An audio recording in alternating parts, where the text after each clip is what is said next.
Passion is absolutely important, but if there is anything else that you need to survive in this career, it is hard work.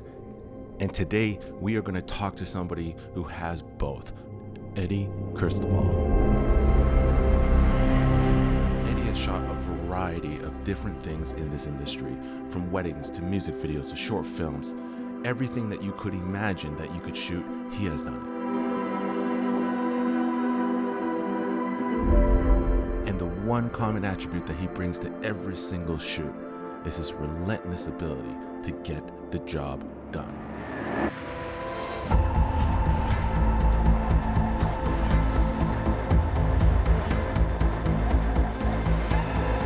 So, welcome to the Apple Box Podcast. I'm your host, Daniel Lau. I'm alongside my co-host, Anthony Valdzinas, and we are sitting across the guest of the hour, Eddie Cristobal. Let's get into it. And today we have Eddie Cristobal. What's up, bro? What's up? What's up? Thanks for having me, guys. Yeah, no problem, man. It's so nice to have you here. So tell us really quickly, just give us a brief. What have you done around this industry? What do you do? Well, I first started off just kind of doing it as a hobby, as a hobbyist, you know, like going to the gym, shooting, just kind of like whatever. And people would be like, hey, you know, how much for a promo video? And I'm like, I don't know, $50. Yeah, you know? So yeah, just start off with that, then moved into weddings, and then got hired as a freelancer for MLSC, then work with them in house. Nice. Work with them and, you know, NBA G League, and now into TV. And I've seen that you did a Jalen Green piece with Adidas. Yeah. So he was in town, and the organization asked me if I can come shoot a highlight video. But the person who's part of that organization works for NBA G League. He used to work for MLSC. Yeah. Is now with the G League. So sometimes he would freelance me out to do home games for 905. Oh, nice. Yeah. So you started in sports. Yeah. Once I was like out of the weddings, then I started like live events for sports. Okay. So let's bring it back then. You mentioned weddings. What did you start with? Like, what was your very first? Was weddings your first? Weddings was my first. Yeah, was my first like, you know, full paying gig. Because I would just try to shoot, like, I'm still the same way. I would shoot everything and anything, like even to this day, where it's like, oh, what do you like to shoot? I'm like, anything. You tell me to shoot a pigeon, I'll shoot the shit out of that pigeon, right? So like, I just morphic on a pigeon. Yeah, I just don't want to just kind of box myself in. I'm sure I'll find something where it's like, this is what I only want to do, right? Yeah, right. But until then, like, I just love just shooting and creating. So, but yeah, weddings was my first go at like filmmaking, I guess, or run and gun documentary. So. Interesting. Yeah. So there's a lot of wedding videographers out there. I know that even Anthony still shoots weddings every now and then. Yeah.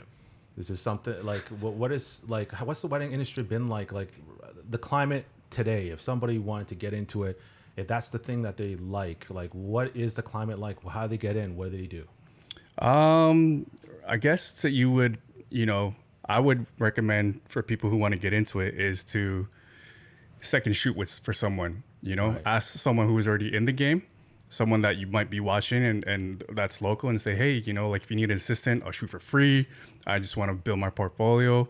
Or you can go the cheap route and go on Kijiji or Facebook Market and say, hey, you know, I'm a new wedding videographer. I'll do stuff for cheap or for free until you build like a few, you know, videography wedding films, and then you can kind of like go from there. I never really got into the wedding industry. Like we have friends, colleagues who've been in it for years, like 10 plus years. Right. I've only dabbled really in the past couple of years, and I probably total shot like less than maybe 20 weddings. Okay.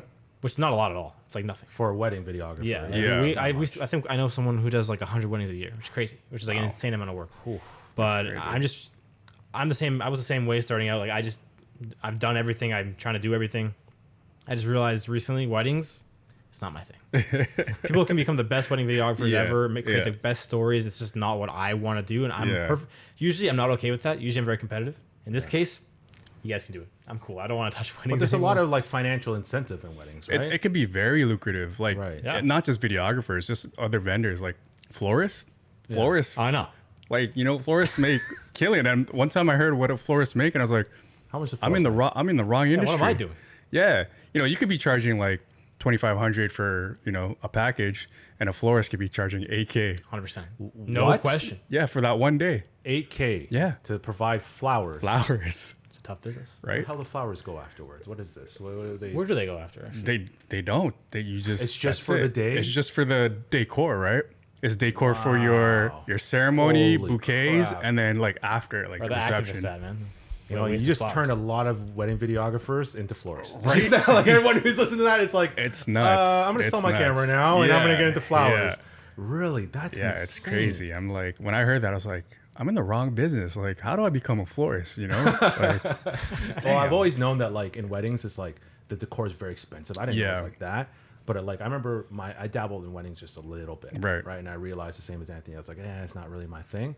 And when I dabbled in a little bit, I was sitting there. I was like, one of my things I used to think was like, are the napkins worth more than my video? You know, I'm sitting there like, true. are the plates worth more than my video? I'm like sitting there like, why am I doing this? yeah, it goes through your head. Like, I ask those does. questions sometimes too. I'm Yeah. like, man, like, should I just switch the vertical of what I'm doing? Like, instead of videographer, a florist, or like, Yeah. you know, so a DJ, like, you know, but, you know, everything has its pluses and minuses. But really, again, it goes to Anthony's point. Like, Yeah. do I want to do this? Like, is this what I want to be doing? Right. Yeah, and I think that's where the passion part comes in, Yeah. right? Like your passion to tell stories and what is just one one avenue to do so. Right. And you know, again, I've always said if you want to make money and you want to have a lucrative business, this is almost not the business to do it in. It's not smart. It's one of the dumbest things to do next to fighting. Is Right. what I always say. You Right. know, it's because the amount of work, it's just the amount of investment it takes, both energy, time, and finance.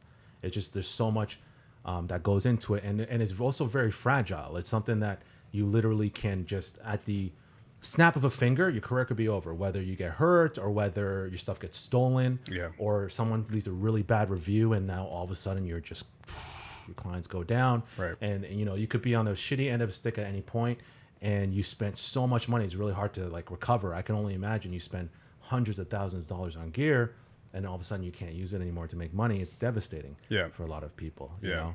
But you know, people like us who are fortunate enough to last it this long, I think what drives us most is passion. Yeah, that's what it is. It's like once I realized my passion brings the cash in, like, you know, I was Passion brings the cash. yeah, Let's like, get a shirt on like, that. that's what I tell people. I'm like, Yeah. you don't like, I was trying to balance both, like a 9 to 5 and like, you know, video. Yeah. Until like I was like, oh, like I started to like kind of like even out. Yeah. I'm like, oh, let me balance this because it's a nice bonus to kind of have a 9 to 5, which is secure, and Stability. then like your passion stuff on the side, Yeah. and it's kind of making almost equal amount. And then when it came to a point where it's like, oh, like I'm making more than my 9 to 5, you don't give a shit about your 9 to 5 after, you know, like, oh, I don't want to log in, I don't want to go into work, I don't want to get ready. Yeah. But I guess we can discuss like how you get to that point after and what you do. But yeah, like what I tell people, you don't have to quit your 9 to 5, but do it on the side until that passion, you never know if it grows and and you start to make money and it beats your 9 to 5, like, you know, you don't have to quit your 9 to 5 right away, because that's a scary thing to do, right? You still need bills, you still need to make money and pay your bills, right? Yeah, So, I mean, I was my story. I don't know if you know it, but like my friends know it, and my followers know it. That like I quit my job to do this with $7 in my bank account, and it was all just pure out of the fact that I'm back against the wall. Right. Mentally, I was in the lowest state of my life, and it just felt like I had to do this because I had nothing left to lose. Yeah. Like if I might as well go after something that I love to do, and that mentality's driven me for the last 7.5 years in this industry, and you know, like you said, to your point, like passion brings the cash in. I truly believe that, you know, what brought me to the point that I'm at least right now, is not so much, you know, how did I market myself? Because Instagram wasn't there when I first started, right? Yeah. It was all just passion. I used to always go to people and be like, give me a chance. I remember show that. you. I remember that because we met at Ultimate Fighting back then. That was what it's called. Ultimate Fighting, martial art, like Muay Thai. And I remember, I think you were even driving like you're doing FedEx or UPS or something. Yeah. And then you started doing video stuff and podcasts, and then just to see your growth now, like that's, you know, I just want to say that's amazing, because you know, like everyone's journey is different. Like your journey, my journey. Exactly. But you know, we're doing what we love, and that's all that matters. But let's dive into your journey. How did you start? What got you to where you are today? Let's start from the beginning. Like, what was your first like thing that you did to It was in high school many moons ago. So it was in a class called Comtech, and I got introduced to, you know, photography and video. And back then we still had a dark room at our school at Michael Power, and our first project was, all right, take a photo with the film inside the tin can, and expose it with the pinhole and cover it and come back to darkroom and develop it. So and that was my like interest. It started to pique my interest. Yeah. I didn't want to do photos, but I'm like, oh, this thing is cool, right? Yeah. You get to be creative. And then they're like, all right, take this beta cam or this DV cam and shoot like a project, and then at the end of the year you get to present it. So that's what piqued my interest. I shot a project. My teacher doubted me like in front of everybody because I was like, yeah, he's like, what are you gonna do? I was like, I was gonna do a project about hip hop. He goes, oh yeah. He laughed. He's like, yeah, everyone before you tried, they failed, and that kind of lit a fire. Teacher? Yeah, that kind of lit a fire under my ass. I was like, all right, like I'll show you, like, because I was like, and it was a partner project, and I made sure like I did all the work because I wanted it to be a banger. So I shot like 4 elements of hip hop, like, MCing, b-boying, graffiti, DJing. So I interviewed people, shot B-roll, cut it on Final Cut. Back when they had the Tube Colorful Max, I'd be going after school, like editing, and people like would be like, yo, that shit's fire. Like, man, he's looking at his project, he goes, man, mine's similar to yours, but mine doesn't look like that, right? Wow. And I made it to a point to like present first. And then he apologized when he saw the presentation. He goes, can I use this for future projects, like for future students? I was like, yeah, and that's what I knew. I was like, okay, I think I want to do this, for like a living. That's amazing. But then life happened. Right? So like I want to go to Sheridan. He's like, no, you can't go. You got to build a portfolio. I was like, all right, well, let me do computer programming. Dropped out of that. Yeah. Got into paramedics. Dropped out of that. Oh, wow. Worked the corporate world for 12 years. Then, and then picked like up a the regular, camera. like regular office job. customer service, worked my way up to account management. Jesus. Then picked up a camera again. I was like, oh, I should, started like, went to YouTube University. Yeah, everyone brush up on my skills. All of us have graduated from YouTube University. Yeah, like applied what I learned. Yeah. And then, and that's how it started from there. So you took, how many years is that? Like 15 years off? Like 2 decades pretty much. Yeah. 20 years off of the industry to come back. Holy I wasn't really in the industry. I wanted to get into it, but like the spark, that passion back up. Yeah, it sparked it, right? Interesting. Wow. Yeah. That's crazy because I relate to that story a lot because I quit at one point. I started in acting in Humber. Right. And believe it or not, like at that time when I did, I was a guinea pig year, right? They just started the acting for TV. Okay. And at that time I was prettier. I was a lot more fit. I was younger, right? But anyway. Prettier. Also a lot more insecure. But, I did an audition and I remember like everywhere I went, everyone's like, back then, Asian people were just not in Hollywood. Yeah. Nowadays, like name a couple maybe. Yeah. Right. But like overall, the representation wasn't there. Representation was not there. Right. And so like every audition room I stepped into, I was doubted. Every single, I could tell by people's eyes, like this guy's not going to get it. Yeah. And I remember my very first year, I did my audition and to get into the program. And I remember the dean at that time was just like, he literally was like almost in tears. He's like, that's the best audition I've ever seen. Wow. And he's like, you're in immediately. I was like his teacher's pet. Now going to year 2, they switched deans. Oh no. And this guy hates my style. Yeah. Flunked me completely, told me that you are not going to be anything. You're not going to make it. You're not good enough, all that kind of stuff. And I think those stories are great because just like your teacher telling you that, it's how do you respond to that? Yep. What do you do to respond to that? And at that time, like it hurt me like badly, but I was pissed. I was like, how dare you? Like, I will show you. Yeah. Now I didn't end up being an actor but at the end of the day, like when I did end up actually quitting due to another story that I won't get into, but I ended up quitting the industry for I think 10 years, 10, 12 years, working UPS and all types of jobs. And then when I came back, I was like, this is it. I've quit before. I know what it's like. Interesting. That you guys have some pretty, I guess it was fueled by like a negative source, like a bad teacher. It seems like. Yeah. For me, it was the opposite. In high school, I didn't know what I was doing. Like I wanted to be an engineer at one point.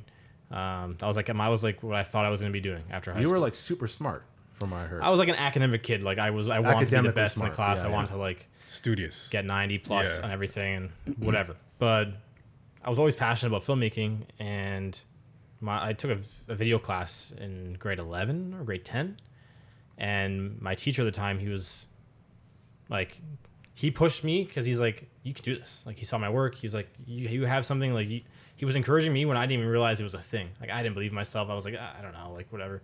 But he kept on saying, no, you should do it. Like you should pursue this instead. I'm like, all right.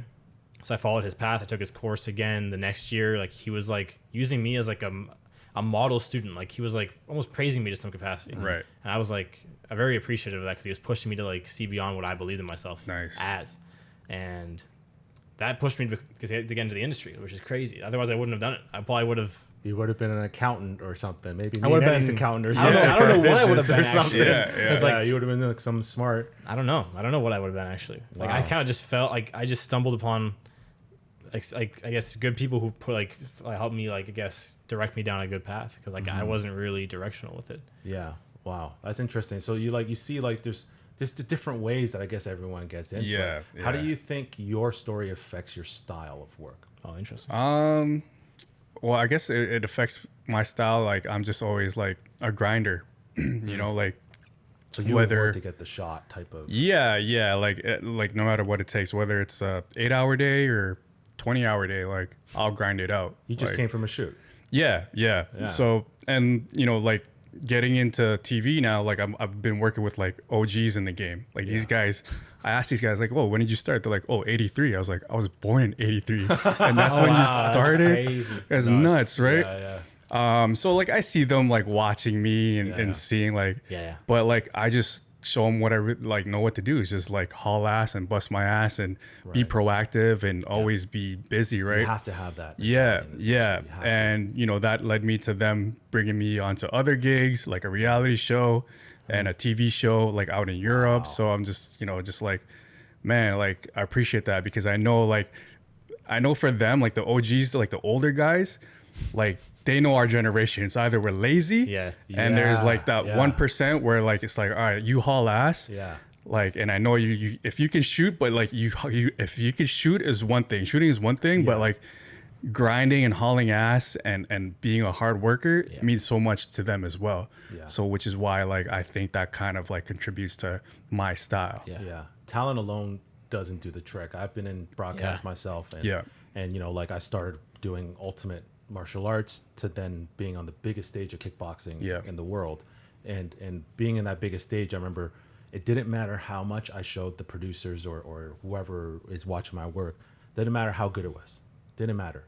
What they want to know is, are you like capable of doing this job? Do you have the mentality? Do you have the grind work ethic? Exactly. Do you have all that? So I started going in there and I started paying for my own flights and driving my own way there and everything just to show up and be like, hey, they'd be like, who are you? Oh, I got a camera if you want me to shoot something. Like I got tickets, but if you want me to shoot something, and like, I guess, okay, yeah, go ahead. And I just proved myself that like I belong, that I can do it. And every time they're going for drinks, it's 2 a.m. I've been on a flight. I just got here at 8 a.m. I'm tired. And I'm just like, you know what? I'm going to go drink with them. Yeah. You know, it's just like a way of like knowing how to grind and you have it or you don't. Yeah. You know, Yeah. which is amazing because honestly, like, believe it or not, coming from me, I believe that all the way up until like I started meeting these people like you guys, I started thinking like, am I the only one who like grinds this hard? And let me tell you, I don't think there's anyone that grinds harder than this guy right here. But the question is that I have for everyone is like, why do you grind? Like for me, I think it's this. I think it's a deep, I guess, I don't want to disappoint people. I want to prove myself. I want to be like, you know, it's almost like a validation to that. I'm like, I'm going to prove that I can do whatever I need to do to make you satisfied and also like happy and prove that I can do it. I think that's like what drives me to like not let people down, I guess. What do you think drives you? Same thing. That's a good point. Like I also like, and I'm competitive too, right? So I also kind of want to compete with myself. It's like when I started this business, I have this kind of like primal instinct in me. Like I break it down to the most simplest thing. Like, am I a hunter or am I going to be hunted? Right. Do I want the business or is someone else going to get that business because I said no, or I'm slacking? You know what I mean? So it's like, I always want to be a wolf. I always want to be a lion.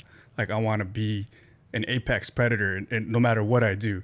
Right. So that's why. That's baller, right? Yeah. Like that's why. I love it. It's like Kobe. Kobe says like, you have to be obsessive. Mama mentality. Right. Yeah. So like, and I model a lot of my stuff from Kobe because it's like, you know, like the I used to do 4 a.m. workouts, right? Before the pandemic, like religiously, like it was normal.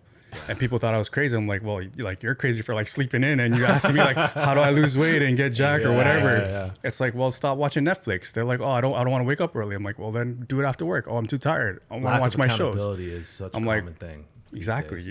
So, it's not for everybody, right? Like people love their sleeping in. Yeah. They love their excuses, but for guys like us, it's like, how can I get to the next level? And we obsess about it. It's like, how can I get this edit done faster and with the same quality or, that's the same like conversations. Honestly, me and Anthony have a lot of deep conversations, obviously, because we're partners, right? Yeah. And like I talk about all the time how uncomfortable greatness is. Yeah.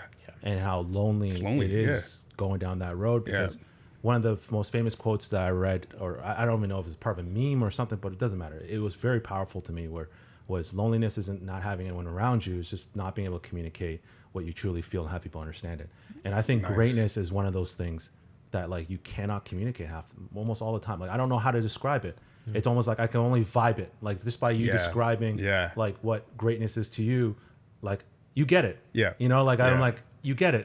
You can't talk. You can't like put it into like a what do you call it? Like a paragraph. Yeah. It's a feeling. It's a mentality. It's a course of many actions, and in those actions dictate whether or not you understand it. Yeah. And it's actions within situations and scenarios where you are incredibly uncomfortable. Yeah. So I've had many times where people tell me, "Oh, I can't call off work. I really want to do this, but I can't do it because I can't get there. I don't have a car, or I don't have this, or I don't have that."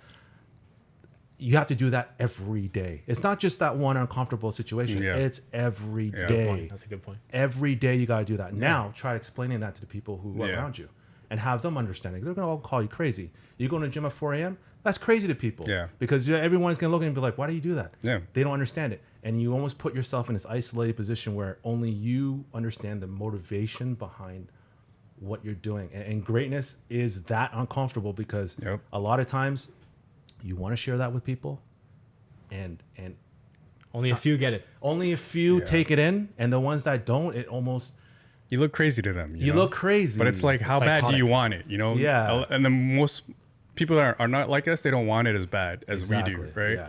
So that's why I tell people, like, how bad do you want it? Like, you got to make sacrifices, right? Yeah. So that's what we do. Yeah, right. I don't know. I just like the way I've worked and my experiences is like my friends, my family, like they think it's like insane. Like they don't get like take a day off or like come hang out or like we never see you. And I'm like, I feel bad. Like I want to see you. I want to make time for everyone. But like, this is kind of all I know. Right. All I know is this kind of like mentality of like working, and there has to be balance obviously, but it's not, this isn't a 9-to-5 gig. This isn't some sort of thing you just kind of clock into and you cherish your days off and your time off and you go to the park or whatever and you enjoy your nights out drinking. It's like, this is your life. It kind of is. And it's like you said, not everyone's going to get it. Yeah. And you're going to lose relationships. You're going to lose people. It's going to be lonely. It's going to be tough. It's almost like the most important thing throughout this whole process is sometimes it's easy to get stale. I'm sure you know that. Yeah. Sometimes it feels like it's the same thing. You're doing the same gigs over and over and over and over and over again. And you're just going in like, I'm like, it becomes a job almost. Right. And I think part of the journey and part of being great is trying to figure out, how do I grow?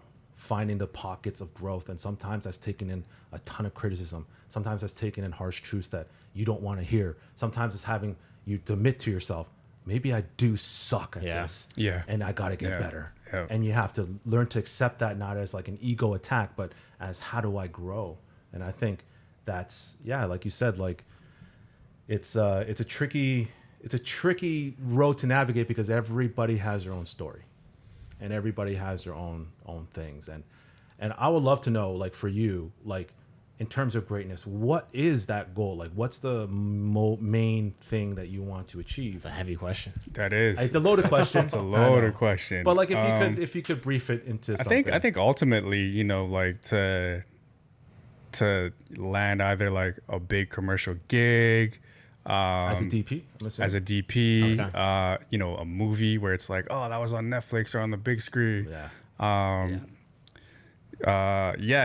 be, like on a consistent basis. You're not just like, oh, I did it, right? Maybe like you become that. Yeah, like I've shot some stuff where it was on TV. I've shot recently that's stuff that's going to be on TV. So, you know, that's like a check mark. That's like, now it's like, all right, cool. Like now I want it to be on a bigger network, like a Netflix, or, you know, like, oh, it's premiering on movie theaters or something like that. Like, but you know, I know like slowly but surely, just one step at a time. Like, you guys know the grind. It's like, it's a huge mountain, right? Like, giant. You know, you think you're not getting anywhere, but you're like halfway, and you look down, you're like, oh damn, like I'm already halfway, or like I've already walked this much. So it's like, that's Sometimes what I you learned. don't realize how good you got. Yeah, So yeah. I look back and be like, that's what I did a year ago. Yeah, And you like, look at your old work, you're like, man, I was trash. But then you appreciate it, like, oh man, like the growth, right? Yeah. So I feel like the goals are kind of like, it's like gear acquisition. Like you start off with like a T2i, and then you get a C100, and then you keep it. Like you think you have this goal. Once I get this camera, I'm gonna be like producing this amazing work. Then you need 20 lights, and then you need to get this next cinema camera, and it's like a never-ending. And then you realize why productions are like $1 million. Yeah, and you're like, I bought all this gear. I'm gonna hire people for this instead. yeah. It's quite a growth. I mean, in terms of the last thing you said it's going to be on TV. Is that the biggest gig so far that you say you've done? Yeah, I would say so. Wow. You know, it's a big network. One was a reality show. I mean, I was only on like one episode. Yeah. But I'm sure if they knew me before, they would have put me on like the whole month of filming. But the other one is for like network TV, where I think it's Discovery or Nat Geo and other networks in Europe. So they've been doing it for a while. Like it's like usually like either reality shows or like history kind of like shows where it's like secret Nazi bunkers this show's about like castles. So so that's gonna be on like a bigger network. Oh so. Wow! And what was your role on it? I was a camera operator. Oh, you're a camera operator. Nice. Yeah. So it's mostly run and gun, which they love, and they know I can do that in the back of my head with just filming weddings, right? So yeah. So how did you get to that point? How did you land that gig? They were filming up north for that reality show for like 2 months. And they're like, oh, well, all our DPs are like up north, and we need someone to shoot this talking head. Yeah. Oh. And they call me and they're like, oh, you're familiar with Black Magic? I was like, yeah. So like, oh, we want to lock you in. And it's literally just setting up like 3 lights, you know, a rear projector.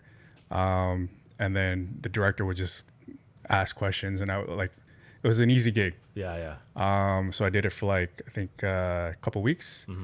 And then they just kept calling me back for more talking heads. And they're like, oh, like, can you do these recons? So it's like reenactment shots. So then it's funny because Ruben, who's the main DP, their main DP, he sold me my first Black Magic. Oh, really? Yeah. So I told him, I was like, yo, you know, you sold me my first cinema camera? He was like, yeah, I remember that. Like we met at Tim Hortons, and like, so it was this crazy story. It was kind of almost like a full circuit moment. So I've been working with him a lot. And then I guess he likes the way I work, and he, you know, just showing that hard work, right? Yeah. And then they brought me on to the Europe trip to shoot the castles, which is like an amazing experience. Wow. So, yeah. So, for speaking of gear, what do you shoot on? I shoot on Black Magics, like Ursa's, and the which 6K Ursa Pro, do you? Which Ursa the 4.6K G2. G2. Yeah, Okay, the nice, G2. nice, yeah. So, but I'll shoot on anything. Like, doesn't matter. But you know, I fell in love with Black Magic just because I was shooting something for House back then.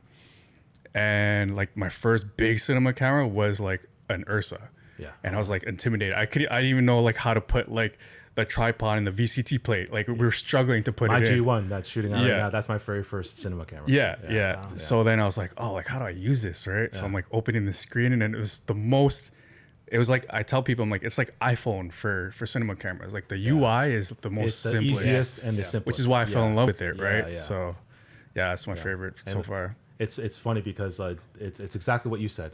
I got that strictly because of gear acquisition thinking. If I got that, I'm going to create this. And I remember telling my friend that one time. I was like, yeah, I got this camera now, so now I'm going to make like this crazy ass. See this commercial? Right. I can make it now. I was like, man, I was dumb. I was naive. And like, Jesus Christ, I fell for that thing. So speaking of gear, I do want to get back to your career in a bit. But speaking of gear, one fun question I have to ask you.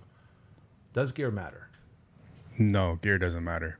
At all. I used to think that, but nowadays I've seen some people create some crazy stuff with less stuff, phones, you know, like, and their editing skills because of the TikTok culture. Yeah, you know, I've seen some crazy stuff, right? I've seen stuff on older cameras, right?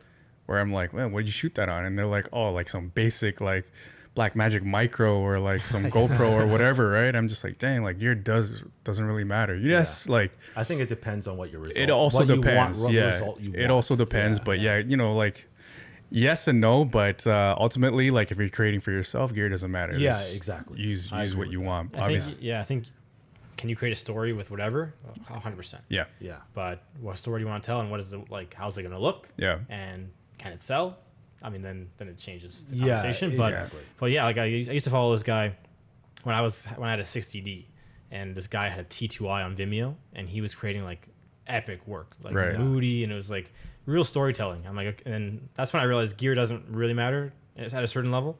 You can still tell a story and like Yeah. use the fundamentals to like create like nice images. yeah. But then as we progressed and in the commercial world especially, it's a different level. I will say at the beginning, gear doesn't matter at the very, very beginning. Exactly. I'm talking like the virgin stages Yeah. of Yeah. filmmaking. Then it gets First, to a like, point 3 where years. it does, because you want to transition to professional. You've got to look professional. So Yeah. you've got to get at Yeah. least a mirrorless and a few lenses, right? And a few lights, right? So then you transition to professional, and then it doesn't matter again.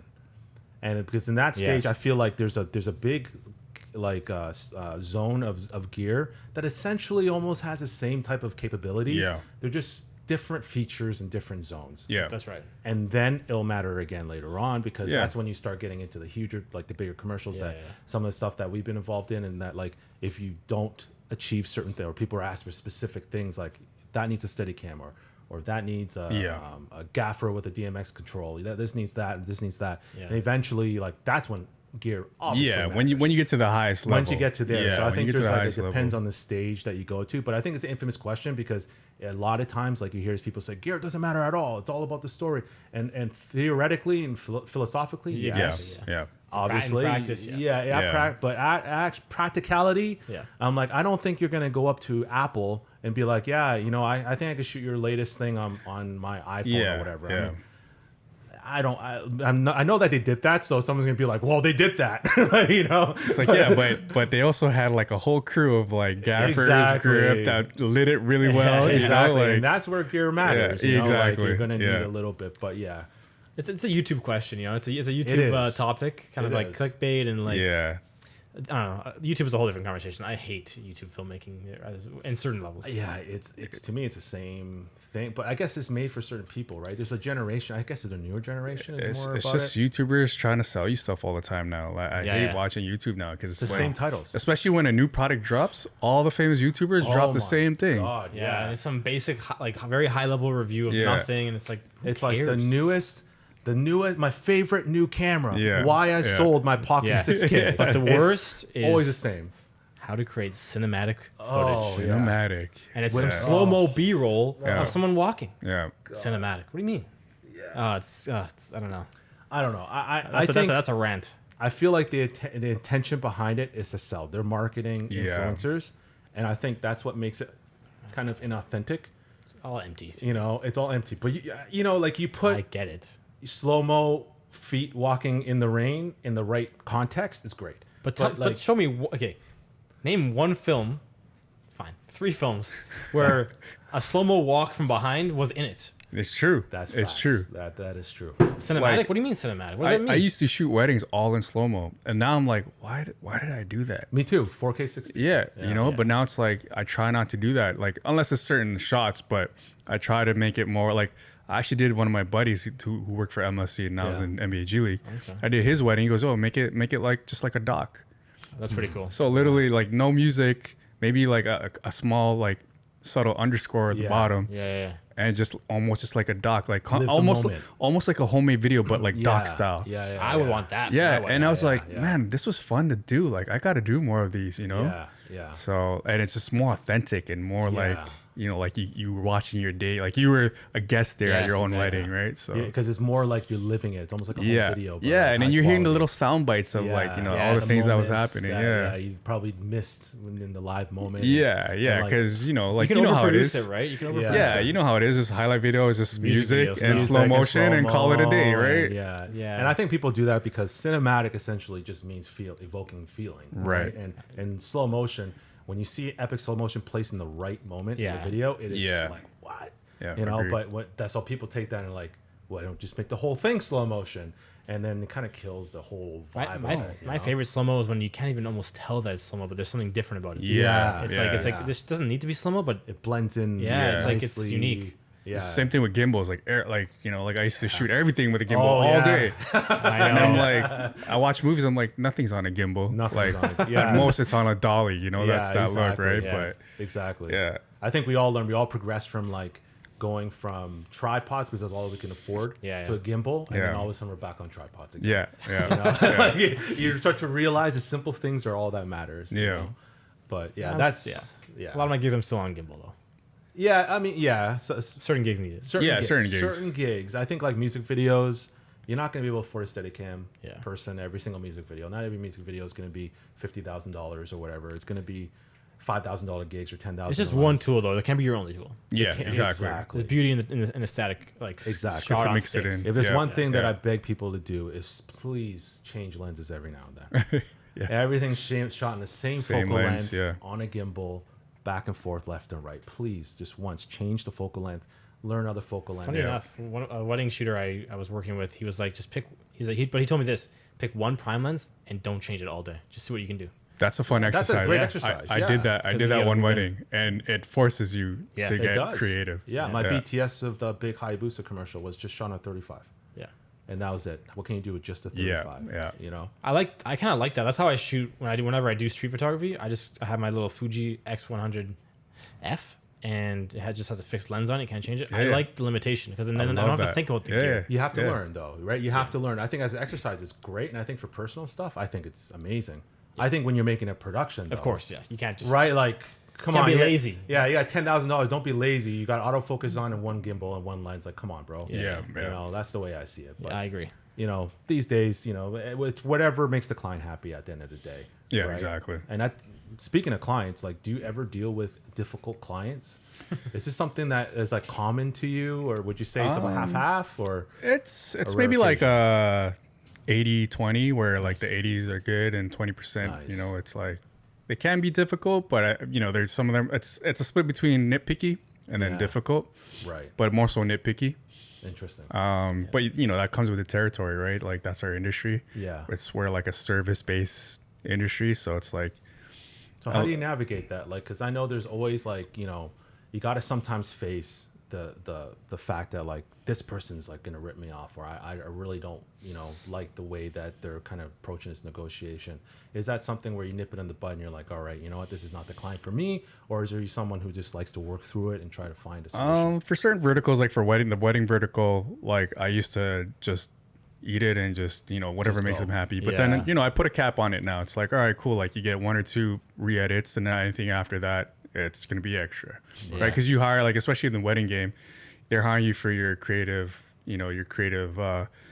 lead. Like that's what you do. It's they're not the director. It's like how you do it. Yeah. But in like music videos or other verticals, it's like,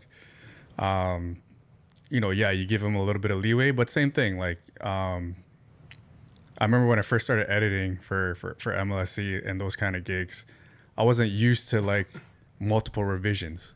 And I was like, man, like I'm like 20 revisions deep.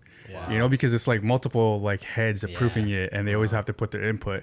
They're like, oh, can you change this? Can you change this back? Can you do this? And it's like, like I was like, I don't think I want to do this, right? But then it's more so like once you understand your client, then those revisions become from 20 to like 10. Sometimes I did one gig where I know the client. It's like, oh, there was no revisions. We just posted it right away. Where it's like, once you understand the client first and where the vision is or where they're trying to go, then those revisions, instead of doing 20, like you might only hit like 1 to 7, tops, not even. But when you don't know their vision and you just put in there like, hey, shoot this and edit it, like do a crack at it, that's when you're doing that 20 to 30. You're like, oh my God. Exactly. And when more heads are looking at it, if it's just like one head, then it's maybe less, but. So do you think it's important to lay the rules out at the very beginning before you even sign anything, or before you even sign onto the project, yeah, or? definitely. Like it's something that you guys both like you and the client have to agree to. It's like, okay, well, what's the vision? What's the post going to look like? All right, like it's going to be however many like shots at it, Yeah. whether it's 1 or 2 revisions or like you cap it off at like 10, whether it's big or small revisions or whatever, or some people are like however many revisions it takes, Right. because you're getting paid like a bucket load of money, Yeah. right? You just gotta. It really depends on the client too. Yeah. I'm sure you guys have clients where it's easy to edit for. Yeah, And yeah. you've had clients where it's like, God damn, I don't want to work with you guys again, because Oh, yeah. you guys don't know what you guys want. Yeah. Like, I think it's fire. These people think it's fire, but you want to change everything. Yeah. You know what I mean? Yeah. So I mean, I'm one that I hate editing. Yeah. I started as an editor, right? But I can't stand it. So sometimes I gauge my clients based off of, are you the type to give me 10 revisions? You know, because if you are, I don't know if we're going to work out. Yeah. Whereas on the other case, Anthony's actually a great editor, and he actually, enjoys editing. Yeah, I enjoy it's like a puzzle. You have all these pieces, and most of half the time I don't know how it's gonna come together. I'm like, okay, like how am I gonna make this work? Especially if you're cutting talking heads and like B-roll and trying to create the story. right. But it always clicks, and once it clicks, it's like that's a good moment. Yeah. And yeah, we have there's always clients and agencies and people who have lots of revisions and lots of almost they're not decisive with what they want. That's also in pre-production, and there's processes that need to be changed, and that kind of is annoying, but I don't think it hasn't made me hate editing at all. I still love editing, I would say. Which is great because I hate it, so this kind of works. That's a good balance. It comes together. Exactly. Yeah. For me, I don't mind it, but once it starts to get minute, it's like, oh, I don't like how I look there, but I'm like, yeah, but it looks like your talking point or that angle works well for the overall story. They don't look at it at the overall story. Yeah. They look at it like how their appearance is, and that's when it's like, oh, you're killing it, man. Yeah, going a little bit too far. Yeah, It's like, yeah, I feel you. One of my buddies just recently said he shot a barbershop, and then he was told after the edit that he didn't want to show his face in the video. So it's like, you face these problems all the time. It's such a thing that happens, with everything. It's part of it. Yeah, it's part of it. But I would love to dive into your work. So we're going to open up your 2021 reel, and hopefully the TV doesn't disconnect like the last time where I wasn't able to do it. We see you starting off right away with the bike. The bike. Yeah, so I think this is a mixture of So how did you commercial. This shot right here? What was this? What was the setup? I was just I had my photographer buddy drive my car. So I was at the trunk of the CRV holding on for my dear life. I didn't even strap myself or anything. Oh my God. Really? Yeah, I just took I think I rocked the 6K Pro and a 50 to 100 Sigma. And I was just 50 to 100 on Sigma. Yeah, and I was just tracking her. So how'd you stabilize that then? I didn't. I just you can see there's some shaking to it. I just literally just held you just it tried to against do my as body. best as you can. Yeah, and then a little bit of stabilization in post, but not much. Wow. And then I guess this was like a drone shot then, right? Yeah, that was a drone drone. shot. That was a drone shot. I see. I think this year was pandemic year, so I did a lot of music videos. These are music video stuff. This is a short film right here. Music videos. Yeah, back then I was like, okay, this is the time to flex some creative stuff because nothing is open. Yeah, and this was shot in a studio. This was shot in studio. So a lot of this stuff, half the stuff actually, was just linking up with people from Clubhouse. You guys remember Clubhouse, the app? I was on Clubhouse heavy during the pandemic. I met up with a lot of people in Toronto, like Raymond Takero. Yeah, Raymond. I used to work with him a lot, actually. Yeah. So that's just linking up with local DPs that I didn't know what existed. Yeah, oh, really? Wow. And then just kind of just creating. Wow. So half the stuff was free stuff, and then half the stuff was budgeted stuff. Really? Yeah. Interesting. Well, I find that sometimes doing free stuff is your freedom to actually do what you want. Yeah, you get to actually flex. Create work that you actually enjoy. Yeah. Right? RGB, sometimes it's going to be tough to convince a client, hey, how about some blue lights? And they're like, I don't know about that. You know? So I find that at least specs is, usually where things are done. So let's go through this scene because this is a nice little RGB scene over here. This is a music video that you did? Yeah. So this is an artist called Risky. Yeah. We did a lot of pre-production, very talented artist. So I was like, okay, My inspiration for this was, True Lies, Arnold Schwarzenegger. Yeah, old school. Yeah, so you can see like one of the opening scenes, like the girl spreads her legs. Yeah. So I kind of like emulated that. Cool. And this is kind of like the scene where, they're doing a striptease. So why the RGB? Is it just because of music video? Music videos nowadays is always RGB. Yeah. Like it's not a music video without tube lights, right? That's the lay of the land nowadays. Yeah, but so what did you use in this? I think what did I use here? I just used 2 Pablo tubes. One on I gaff taped it to the wall on each side. Oh, really? And then I used some of the candles to motivate that edge light on his face. And that edge light is another Pavo tube? No, the candles. The candles are actually doing that light. And then the Pavo tubes is one was red, one was blue. Oh, okay. Yeah. Okay. Yeah. Nice. And that's all you took to light the whole that's scene? all it took. That's it. I like to keep my lighting very minimalistic, I guess you could say. Yeah. Like unless like it's needed for a lot more light. So like my lighting style is usually just Rembrandt at most, and then maybe Far Side key, right, and then a fill or bounce to fill it, and that's it. And keep it simple. Keep it simple. More about like getting running gun. Like, and I like my moody stuff unless it's like outdoors, but like music videos, I'll try to go moody. Even like short films or feature films, I'll go like moody as fuck, right? Yeah. Interesting. Well, how much crew was involved in like your typical music videos like this? Is it just you and the director, or it was me, the director? We had a PA, we had a lighting tech. Yeah. Okay. But typically, sometimes we'll have a first AC. Yeah. Sometimes I'll hire Raymond as a steady cam op. Yeah. So it depends what it calls for, but I never did a music video where we had like a full gaffer, like grip and gaff team, but we just try to, because most music videos they're low budget, right? Yeah, exactly. And we're from like 3 to 10K. So and you're usually using your own gear. I have like, you guys have like you guys probably have like enough to do your own production. Like same with me, like, I have a lighting kit. Yeah.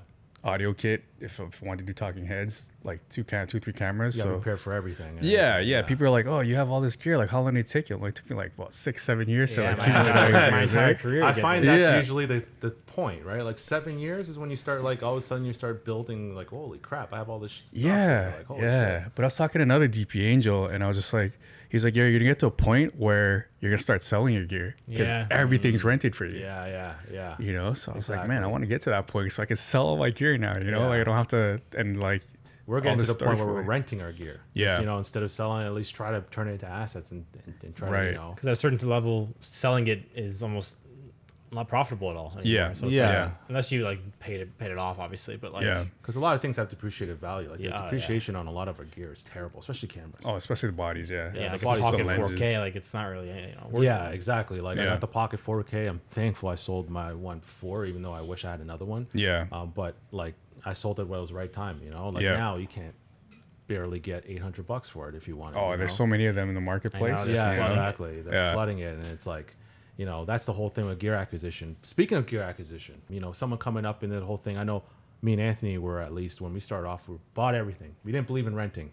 It was just like, I want to own it. I want to have it. So we worked our ass off for it. It's a little bit of ego in there too, obviously. Yeah, it is. But it is. It's also, I think, the passion to like, I want to create on demand for myself whenever. Now I have the kit. I don't need to worry about it, renting or something like that. Renting for me was a hassle. I got to go to some place and pick it up and then drop it off. Right. I'm not into any of that. And we never got paid enough, especially in the beginning. Exactly. Like, I was getting my early job was $20. I was like $500. He says $20 music videos. Seriously. Scarborough, man. It's a hustle. A dollar store. Do you regret being owning your own gear, being an owner operator? I actually love owning gear, like same to Anthony's point, like, like renting gear can be a hassle, like unless you have like a big budget where the PAs pick up all the gear for you, right? You just show up on set and everything's built for you, or if you have to do like a prep day, then that's fine. But I'd rather own my gear, and it's like, all right, what do I need to take? Because it saves time as opposed to having to go to a rental house, get insurance and then come back and then drop it off, right? So I'd rather just, take it out of my garage, put it back in, and pass the fuck out, right? So exactly. Yeah, but There's then a balance. Yeah, but then also at the other, like, I also want to get rid of it, where I get to a point where it's like, okay, like if you get to those gigs where it's like everything's rented and like there's a PA that picks up the gear for you, then that's luxury, because then you don't have to own gear because everything's rented for you. You just tell the production, here's what I need, here's my wants, here's the necessities, here's what I want, the want to haves, but depending on budget. But and then they're saying like you get to a point too where you don't even have to op. You're just at the video village and you're just telling the cam with op the director, and you're telling the camera, you just calling the shots for the cam ops and the gaffers and whatever, and you're doing that. So eventually we'll all get to that level, but right now I don't mind owning the gear until my place feels a little smaller. Then I'd be like, do I really need all this stuff? Then you get a storage unit like this and start your own podcast. Exactly. Do you regret any specific type of gear? Like, what's like the worst piece of gear that you feel like it's the worst investment you ever spent on? Worst investment? That's a good question. I'm trying to think. I would say mine right off the bat, slider. Sliders? I bought like at least 4 sliders in my lifetime, and I always try to use them, and I always found that I didn't need them, or they were too much of a hassle to take on and off. Nowadays, I don't know, I guess sliders are maybe more functional. Right. But back then, it was like you got to put it like it's a different plate. You got to take the plate off. Hold on. Right. I'm doing all this just for this. Yeah. Like, and during my running gun days, obviously like Dana Dolly's like one of my favorite things. I use Dana Dolly almost all my at least my higher end shoots. Dana Dolly's like my go-to. But like at least as an owner operator, when you're starting off as like a videographer, like sliders was probably one of my worst. I don't even know what mine would be. I know. That's I've had some bad ones. There's got to be something sitting in like your house or your garage that you never use. That you're like, why did I buy that? Like, why do I have this? Because I'm the type of person, like, even like just personal stuff, like if I haven't used it in like 6 months to a year, like I'll get rid of it. Right. So it's hard for me to be like, this has been sitting here for like 2 years collecting dust. So what do you find most of the time that thing is? It's usually like older bodies that I don't use, like camera bodies, like a Pocket 4K. I'm like, I'm not using this, or I want to upgrade. But I don't regret it, I don't think I've bought a piece of gear where I like truly regretted it. I think I have mine. It's not a big regret. It's not like a devastating thing. Yeah. It's the Laowa Probe lens. Oh yeah, because it's so specialized, right? Specialized. Yeah. We had like one food shoot, and we rented it, and we're like, they specifically asked for that shot, but we rented but we rented it. And then I'm like, I had an impulse. He said, I think we rented it. Maybe we'll get more gigs like this. So we bought it. We found some used one on B&H, perfect condition. Right. Picked it up. Haven't touched it since. That's true. It's like that was like what, $2,500, maybe less. Yeah. To be fair, we tried to implement it, but let's be real. I don't know if you ever used a probe lens. Yeah. We use it in this music video. We use it for that eye shot. Oh, you use it for eye shot. Yeah. I honestly can say like it is probably the most inconvenient lens to ever use. In my opinion. Like, you need a lot of level. The smallest little jitter and a lot of light too. A lot of light, and it's like and plus I find that for me, I love coloring, and I find that the colors are just way off. Yeah, they're always way off. There's something, if it has a cheap look to it. I gotta get rid of that lens. I think I gotta sell it. I'm not a big seller. Like I'm not like I hold on to things. Even if I buy something by mistake, I'll keep it. He doesn't even return things. No, yeah. I'm not a returner. Like he'll buy it and he'll be like, "This is shit," and I'll be like, "Well, it's 30-day return policy. You got 29 more days." Yeah, don't return things. He doesn't return things. Yeah, he doesn't return things. I'm like, you want me to return it for you? I'll go and return it for you. My Aperture Nova got fried like a year ago on a shoot. Yeah, it was in my van in the winter, and it ruined the electronics. Oh dang! And I still have to bring it in to get fixed. Oh shoot! Yeah, it's still within the warranty. Even if it's not, I'll pay for it. It's a good light. Yeah, it was a good. But that's a bad habit I have to break. Is just I gotta return things when I need to, and resell things. Like there's so much value in things. I have an FS5 which has no lenses value now, maintain its value, which is what I like. As long as you keep it in good condition. Oh yeah, like they maintain its value. I don't think like. Maybe things like Canon Ls or whatever, because people beat them up, then maybe the value depreciates quite heavy. Like I find like photography lenses most of the time, because they're not built for video. A lot of people beat them up like crazy. Yeah. Then the depreciation value goes down. But I always find that like, at least cinema lenses, they typically keep its value. Yeah. And I think the Lao will keep its value if you find the right buyer. You for see it. vintage lenses going up, like certain vintage lenses going up. I've been getting really deep into vintage lenses. Yeah. And I want to build an FD set, and I was pricing it out, and I messaged a DP who only shoots. He doesn't only shoot it, but he has an Alexa Mini and he shoots on Canon FDs. Yeah. Crazy images, beautiful. I'm like, okay, this is it. Beautiful combination. Yeah. And I DM'd him, and he sent me like, this is the kit to buy.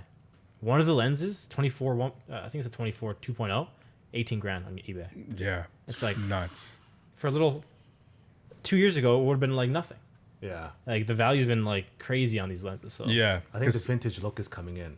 Yeah. Yeah. Like I have a set of contact Zeiss. They're not fully like cinema modded, but I've seen like crazy sets where they're like up to 60 G's, and I'm like, because they're all fully cinema-modded, PL mounted, and everything, right? It gets crazy. And it's and like ours are like ridiculous. Yes. I love like ours. Nice. It's a fun hobby though. Like I'm getting a little too deep into it, I think. Which is good. That's a good thing. But it's fun because there's so like I just saw this recent set, medium format Mamiya Secor C's or Secor C's. Yeah. Those are nice lenses, and they're pretty cheap. Yeah. So, but the set is beautiful. So if you, I saw this guy selling it for like 6.8K euros. I'm like, I could build this for about like 5K probably. Yeah. Canadian. So Yeah. And if you're crafty, you can just find like you can slowly build it, and then like you could mod it yourself, right? Exactly. Just go to a sim mod, buy the parts, and then mod it yourself. Yeah, that's what I would do on like it's like a project. Yeah. Do you have anything specific in terms of like gear that's like your favorite? Aside from like cameras, like I like lenses. I like the contact Zeiss because it has that organic like vintage look. Yeah, I like my what do you call it? Not Mike's. Dizio? Dizios. I like the Dizios. Just because they're like a workhorse. Yeah. 100%. Which ones do you have again? The Vespids? The Pictors. Oh, the Pictors. The Pictors zooms. Yeah, Nice. yeah. So we use those for running gun. Yeah. And some recons. Yeah. We might use them again if we go to Europe for future episodes. Yeah. But yeah, like cinema lenses are way better than photo lenses, but sometimes you just need to use the photo lenses because it's more efficient, it's lighter. Yeah. You still get kind of like the same look. Yeah. Similar to, but nothing beats cinema lenses. So What was this project lensed on with? well, I think this was on the contact Zeiss. Okay. Yeah, this was on the contact Zeiss set. Nice. Yeah. Nice. The motorcycle one was on Sigmas, obviously the typical 1835 and then 50 to 100. Yeah. And then the rest were either one of them was Raymond's Mike's, his cinema Mike's. Yeah. Okay. And then the rest were Dizios and the contacts. Nice. Yeah. Nice. Yeah. That's cool. So I want to finish this podcast off with a little bit of advice for all the people who are starting out. This is a tough industry to be in. Can be intimidating to a lot of people, especially when they see all this gear. They see an Ursa. A lot of people see an Ursa and they're like, "Holy crap! Like I'm never going to be able to afford that." Right. I think we've all been in that stage. At that part of our career. Yeah. And sometimes it can get to your head, and like your story could go way back to your story about your teacher telling you that you're not going to make it, or like laughing at you. Yeah. My story, same thing. What kind of advice can you give those type of people? Like any type of advice, what would you tell someone who's just starting out and wants to do this? I would say just keep creating. Just because you never know who's watching. That's just how I kind of got into it. I was creating, went to an event, a Nike event. There are people there who are well connected. Shot. They're like, "Oh, you don't have to shoot. Just enjoy the event." Shot, cut a video, sent it. They're like, "Whoa!" And then one thing led to another. Sick. So you never know who's watching. And also, like the saying, like, don't watch people's pockets. Apply that to your craft, whether it's photo or video. Like, social media is also like a killer for that, because it's like you're watching so many people trying to copy everyone, but it's like, be yourself. If you know how to be yourself, apply that to your craft. Like, be yourself and have that style to yourself. Because like, I remember when Sam Colder, everyone was trying to copy Sam Colder, right? Big fad but for then a while, like, you're like, oh, everyone liked my video, but it fizzled real quick. You know what I mean? But it's like, you got to start creating stuff that was meaningful and people still talk about, like, Yeah. you know, like the next day or a few days or even a year after. So yeah, just like don't watch other people too much. Just, you know, have fun. And sometimes once you get to a level where you're getting paid, like also set aside some time to create for yourself, you know, like create for fun, not for funds sometimes, right? Also, Got all the t-shirts. got the bar. bars. This guy's got the bar. Yeah, yeah. That's what it is. That's what it is. So those three things are the gems that the young bucks can use, you know? Yeah, for sure. So, Yeah. So be authentic, and that's it. you know, I think, you know, given your story, I can see why like being authentic is very important. Yeah. You know, if you're not true to yourself, any moment like that can break you. Yeah. You know, especially if you've been faking it the whole time. Like sometimes things just pierce the heart, man. The things that some people can say, some things that people can do to you, it can pierce your heart. And if you've been fake this whole time, it'll break you. Yeah. You know, I mean, you could fake it till you make it, but there'll be someone who will expose you in the industry eventually down the line. right? Yeah. And that can turn out real bad for you. Like, Exactly. So, yeah. And I just be find yourself. like when you're doing even productions, like if you're just following the closest fad or what's the coolest Sam Calder type of thing, like what's the coolest thing? How do I learn how to do the coolest thing? Yeah. Eventually, you're gonna also go out with that fad. You live and die by that fad. Exactly. You know what I mean? The Yeah. Daniel Schiffer, I think, is probably one of the most common ones these days. Yeah. Everyone always says, "I want a Daniel Schiffer video," But no one's Daniel. but no one's Daniel Exactly. Schiffer. Like the guy's amazing at what he does, but like you don't be the next Daniel Schiffer. Be the next you. Yeah. You know, that's the way I always say it. And if you're authentic with your work will still touch lives even when the fads are gone, because it was more about the story and how you told it, how you pieced everything together, not so much about the transition that you put in Exactly. there that no one cares Yeah, about yeah. 10 years down the line. Yeah. But that's really great advice, man. Thank you. Yeah. Yeah. Enter, zoom out, fade. Yeah. You know. That was That was an amazing That was conversation. Yeah, no, that was dope, man. Thank Yeah. you guys for having me. Like, I've been watching you guys together, man. You guys have been killing it, man. I Thank appreciate you guys, Thanks, man. Thank you. No, Yeah, it's yeah. Hopefully we can get on amazing set having you. together, man. Like, That's I'll pay always for you the goal. guys. That's always the goal, man. Like, hey, yeah, we will that'd be come work sweet. under you Yeah, too, yeah, man. yeah. 100%. It's No all doubt. about. This is what this whole podcast is all about. Yeah. I don't know if I ever had a chance to tell you, but you know, I want to create a hub where people can connect. Yeah, You know, for the last 2.5 years, everyone's been so disconnected, and it's affected our industry so big. yeah, You know, like crews have been cut into skeleton crews. Uh-huh. People getting into it can't make money because they don't have a job now. You know, it's been very tough to connect. Yeah. And I think this is a good opportunity to people who follow you, people follow Anthony, people follow me. They might see us and be intimidated to message you or message me. Like how many times I've had people tell me, I didn't want to bother you. Right. You know, blah, blah. And it's like, I think this allows people to see that we're human. We're just like you. We've been through stories like you. You know, like we're going through, potentially going through what you're already going through right Yeah, now. yeah. Yeah. Right. And this is an opportunity to highlight us as, you know, humans. We're not just crew members in black shirts and No, that's what it know, is, behind right? the camera. Like, at the end of the day, we're a community, right? And what I Yeah. told you, like, it's community over competition. Like, I feel like back then the industry was very much competition. Yeah. Such a dog eat dog world. Oh yeah. Yeah. But you know, like, I want to change that. You guys want to change that. It's just like, no, man, I want to bring the next generation up to help everyone out, right? Yeah. Because Exactly. I try to bring on young people, because when I don't know about you guys, but when I was trying to be on the come up, no one was giving me chances, even though I'd be like, I'll work for free. Like, I just want to prove myself. Yeah. People are like, yeah, whatever. Right. Yeah. But when I see hungry people and I'm like, okay, he's hungry, I'll bring him on set Yeah. and see what he has, or see what she has. Like, because if I see myself in them, like, I want to give them a Yeah. chance because no one gave me a chance. Yeah, right. I love that. That's powerful. Yeah. And honestly, like speaking of competition, like you speak, like I think there's healthy competition. The way I always like to describe it, it's like fighting. Yeah. You know, like if you're gonna go on a fight, everyone's fighting for that belt. If you're gonna go fight for that belt, everyone else around you is fighting for that same belt. All your training partners are fighting for the same belt. Yep. But iron sharpens iron. Yeah, exactly. You know, like at the end of the day, you guys are beating each other up. You're not going into spar to give each other hugs. You can punch each other in the face and kick each other in the face. But you're doing it in a healthy manner, in a way that you guys are trying to help each other grow. So, you know, there will be a day, you're a DP, I'm a DP, where we're going to go after the same gig. Yeah. But we're not throwing punches at each other to hurt each other. Right? Yeah. It's one of those things where hopefully one of us land it and we're happy for each other. And we help each other grow. And then maybe next time, maybe, you know, I get it or you get it and you'd be like, hey, Danny, how would you like to be my gaffer for this gig? Exactly. You know? And that's the way this whole thing works. It's competitive. Like we talk about mama mentality. Like we're very competitive. Yeah. I have a fire in me that's super competitive. But it's not in a sense of like, it's not malicious. Yeah.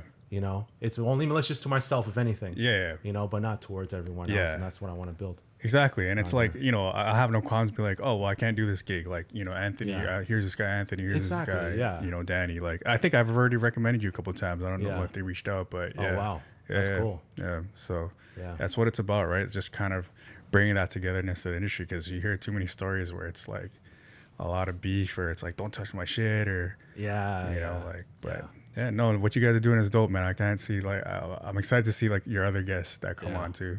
Yeah. We got Because some like I really still good feel ones. like I'm still new, right? So like I always I consider don't- myself you as a know, rookie. So I think that's amazing, though. Yeah. So do we. Yeah. Like we always look at it that way. And Yeah. you have to be that. yeah, You have There's to be always, that. there's always something more to learn. Like I have, like, I don't know. I'm 25. I have like so much. I have no experience compared to anyone else, really, in the grand scheme of things. And there's so much more to learn and grow and do. Like I have no problem, like, qualms being a PA on shoots and working Yeah. for free. Like I love it. You know, yeah, so same. Yeah. it doesn't Same. matter. I'm the same way. I mean, the gig fell through, but like I was gonna be a grip on a gig, and and I remember he asked me, the key grip was like, why do you want to be a grip?